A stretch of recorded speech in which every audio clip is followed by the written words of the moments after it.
This weekend I was delighted to see politicians debating Scunthorpe. It's nice for them to think of somewhere north of Islington. And they came back for a special debate at the weekend. Well, it's the first time we've had a Saturday debate during their holidays since the Falkland Islands were invaded. So this must have been an emergency that happened with zero notice. Oh, it's not. So we've been discussing with the Chinese owners of British Steel for many months. They've been holding us at ransom, saying that they'll switch off the furnaces, ensuring that they're pretty much useless and can't be restarted. They've been demanding money without any promises of maintaining production.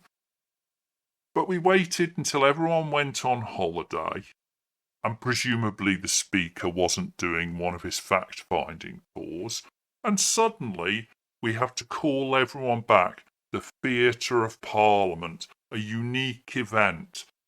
Well, uniquely on purpose. I must confess, I pay only a passing interest to what happens in steel in Britain.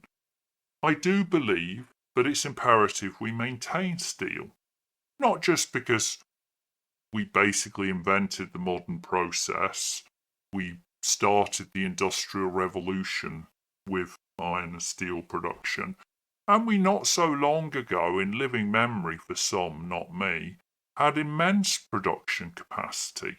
Well, we've given that up and we're now an irrelevance. We account for something like 0.5% of production.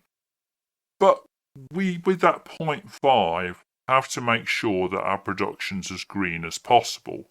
So we've destroyed our coal industry, we've closed our coal mines. Well, you can't produce steel without coal. Steel is iron with carbon. The carbon comes from the coal.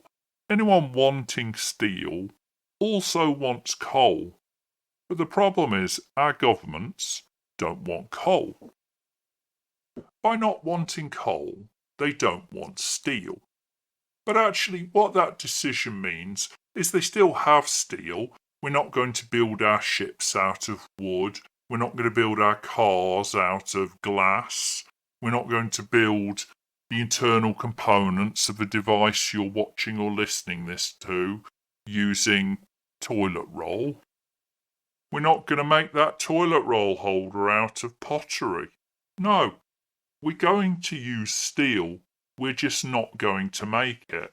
So, the environmental decisions to save the planet by reducing our carbon footprint on our steel, what we're really saying is that the good people of Scunthorpe who work for British Steel have to lose their jobs because it's imperative that they don't make steel in Britain and that we make it abroad and ship it in so we can save the planet by producing that 0.5% of steel somewhere else and then shipping it. Because if that 0.5% is produced in Britain, our carbon footprint is a problem. If it's made abroad, our carbon footprint's good. It's just our jobs and our ability to make steel which is destroyed. Now, Labour need to hang on to any shred of an idea that they care about working people. So it's important that they save Scunthorpe. But really, I think what we need to get a grip on is that it's important we save Scunthorpe, firstly because of the many people employed there, secondly because of the many people supported by those people employed there, and thirdly because if you can't make your own steel, you are not independent on the world stage. You're dependent on the price and the delivery of steel for pretty much any building or vehicle you want to make. We can make noises about how we're going to have a strong defence industry, but without steel, that defence industry doesn't exist, and those sailors that we don't have won't be able to sit in the ships that we don't have. And the Air Force, which is losing people left, right, and centre, won't have new planes to fly. Well, they will. They'll just be made with Chinese steel. When there's no jobs, and let's face it, no votes at stake, it's very easy to say that we need to reduce our carbon footprint. But when the wheel hits the road, and even wheels need steel, whilst we do need to reduce our carbon footprint, if we reduce it at the expense of all production in the UK, then we really will have no industry. We pretty much got ourselves there anyway. But we'll still have that produced. The carbon will still be produced. The footprint of the world won't really be reduced. And the truth is, climate change is driven by everyone. We're all in this together. It's not driven by Bob in Scunthorpe. It's actually driven by the people who are producing the fuel and the products and the raw materials outside of Britain, because we want them to do it so that we can say we've met our carbon footprint target. That was an argument for nationalisation. Problem is, how did we really get here? Back in the 70s, we had hundreds of steel mills. Some of them were small, some of them were big, but we were a large producer of steel, and we nationalised it.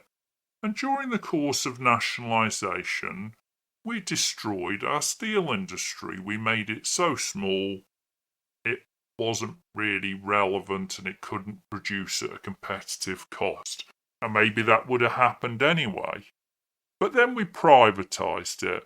And privatisation hasn't really helped either, let's face it. It's just handed it over to market forces where the priority isn't the jobs of the people producing it, isn't that Britain produces steel, it's that shareholders realise value from assets. So neither solution has worked. But it has allowed us to have an amazingly unique Saturday party for the MPs to all stand on their soapboxes and theatrically show that they give a damn. Whatever happens in the coming months, I despair for the people of Scunthorpe who work in that factory, because there seems to be more strategy about theatrical debates in Parliament than there does about saving the steel industry, making it sufficiently self-sufficient that we can still make the steel that we need to in a century. But when was the last time British politicians looked ahead a century? They're looking ahead 4 years to how many votes they'll lose at the next election. And if I was cynical, I'd say to May to see whether they've waved the "we're doing thing" cards hard enough to get some votes in the local election.